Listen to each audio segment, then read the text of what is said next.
दोस्तों, सऊदी अरब के रियाद में काम करने वाले कुछ गैर मुल्कियों के बारे में बहुत ही भयानक और खौफनाक खबर आई है, जिसे जानकर आपका भी दिल दहल जाएगा। जिसमें एक ही घर के दो सगे भाई और एक चचेरे भाई को मिलाकर कुल 3 भाइयों का कत्ल, उनकी हत्या एक छोटे से पार्किंग विवाद की वजह से कर दी गई। और उनकी हत्या करने वाला कोई सऊदी नहीं, बल्कि जिनकी हत्या हुई है उन्हीं के पड़ोस के गाँव का रहने वाला है। और जिन 3 भाइयों का कत्ल हुआ है उनमें से उनके एक भाई को सऊदी अरब में आकर सिर्फ और सिर्फ 15 दिन ही हुए थे, और ये सारी हत्याएं मेहमान नवाजी के चक्कर में हुई हैं। तो आखिर ये तीनों भाई कौन थे, किसने इनकी हत्या की और किस मेहमान की वजह से इनकी हत्या हुई, पूरी स्टोरी आपको तफसील से बताने वाला हूं। तो इस वीडियो को पूरा जरूर देख लेना, क्योंकि इसमें सऊदी अरब में काम करने वाले, सऊदी अरब में रहने वाले गैर मुल्कियों के लिए एक बहुत ही बड़ा लेसन, एक बहुत ही बड़ा सबक है। वाकया कुछ यूं है कि सऊदी अरब के रियाद में गैर मुल्कियों के रिहाइश वाले इलाके में जहां पर गैर मुल्की लोग रहते हैं, उस जगह को हुजरा कहते हैं, जहां पर एक ही घर के 3 भाई भी थे। उनमें से 2 सगे भाई थे और एक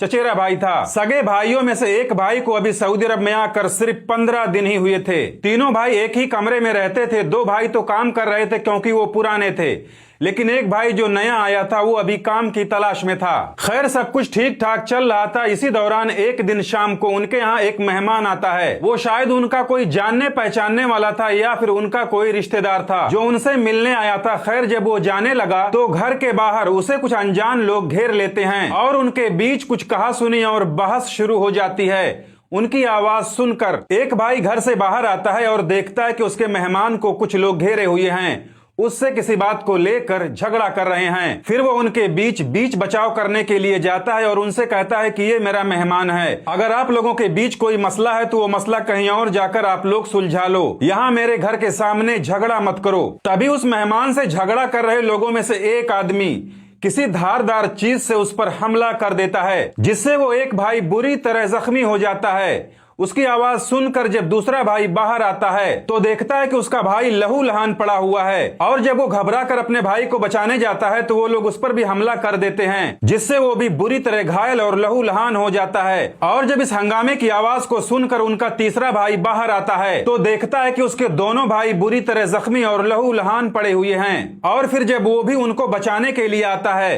तो वो लोग उसे भी पकड़ लेते हैं और उस पर भी हमला कर देते हैं। अब यहाँ पर उस मेहमान को तो कुछ नहीं हुआ, लेकिन उस मेहमान को बचाने के चक्कर में उन्होंने इन तीनों भाइयों की बारी बारी से हत्या कर दी, जिसके बाद पूरे इलाके में हंगामा हो गया और जिन्होंने इन तीनों भाइयों की हत्या की वो फौरन वहां से फरार हो गए। और ताज्जुब वाली बात है कि वो लोग अभी तक पकड़े भी नहीं गए, जबकि सऊदी अरब के अंदर इस तरह के मुजरिम 24 घंटे भी नहीं बच सकते, लेकिन अभी तक वो लोग पकड़े नहीं गए हैं। खैर, सऊदी पुलिस उन्हें तलाश कर रही है, लेकिन इन मृतकों के घर वालों ने जो खुलासा किया है वो और भी बड़ा शॉकिंग और चौंकाने वाला है। उन्होंने बताया है कि जिन लोगों ने मेरे बेटों की हत्या की है उसमें जो मुख्य आरोपी है उसे सऊदी अरब भेजने में मृतकों के पिता ने ही मदद की थी। वो उन्हीं के गांव के बगल के ही हैं, सब लोग एक दूसरे को अच्छी तरह जानते हैं। खैर, 5 लोगों पर नामजद मुकदमा हो गया है और सऊदी अरब के अंदर भी उनकी तलाश जारी है। अब बात आती है कि ये विवाद हुआ कैसे। तो इसमें 2 तरह की खबरें आ रही हैं। कुछ लोग कह रहे हैं कि ये झगड़ा पार्किंग को लेकर के हुआ था, और कुछ लोग कह रहे हैं कि ये झगड़ा पैसे की लेन देन की वजह से हुआ था, यानी इन तीनों भाइयों के कमरे पर जो मेहमान आया था उसका और जिन्होंने इन तीनों भाइयों की हत्या की उनके बीच कोई पुराना फाइनेंशियल डिस्प्यूट था, यानी पैसे की लेन देन का कोई पुराना मामला था, जिसे लेकर उस मेहमान और उन लोगों के बीच झगड़ा हो गया। और उसी मेहमान को बचाने के चक्कर में इन तीनों भाइयों की बारी बारी से उन्होंने हत्या कर दी। और तीनों मृतकों के नाम अहमद गुल, मोहम्मद खान और सद्दाम हुसैन है। तीनों में 2 सगे भाई थे और एक चचेरा भाई था। तीनों पाकिस्तान के रहने वाले थे। हत्या के बाद इनकी बॉडी पाकिस्तान भेज दी गई, जहां पर इन तीनों की एक साथ जनाजे की नमाज पढ़ी गई और इन्हें सुपुर्दे खाक किया गया।